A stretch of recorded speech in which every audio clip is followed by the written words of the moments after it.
When we talk about the refugee crisis, quite rightly we think of Iraq or Syria, but this is worldwide. Burma is a country that's recently opened up to the world, but what doesn't get reported, what isn't in the headlines, is that there is a refugee crisis there and the situation is horrific. Over the last few years there's been a dramatic rise of religious intolerance which has resulted in violence both against the Rohingya Muslims and also the Kachin people.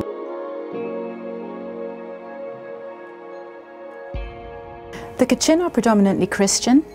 They've been locked in a battle with the Burma army since 2011. Over 200 villages and 66 churches have been destroyed. 120,000 people have fled their homes. Even if they return, and even if peace is established, landmines put in their villages by the Burma army put them at risk. So the Rohingya are a predominantly Muslim people group. They are denied citizenship and they're now a stateless people. Burma says effectively that they're originally Bengali and should go back to Bangladesh.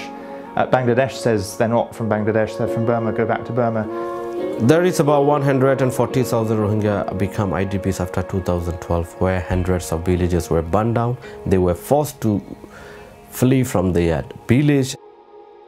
Two waves of really appalling violence that resulted in the displacement of hundreds of thousands, living either in dire conditions in camps where they're confined with very little health care or humanitarian aid, or in many cases thousands have chosen to flee the situation because it's so bad and have fled on boats in the open sea.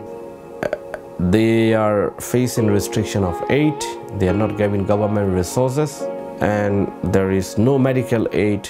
So we would like the international community to work with the new government in Burma to open up access so that lives can be saved. We're called to speak up for people of all faiths. As Bishop Angelos said, to pursue God-given rights is to serve the whole of humanity indiscriminately. As a Christian, I cannot be selective about who I love, honour or even forgive, as we are instructed by our Lord to love our neighbour as ourselves. No child should go hungry because of their faith or ethnicity. NLD government have to lift restriction on aid agencies and also tackle the root causes that have led to this crisis.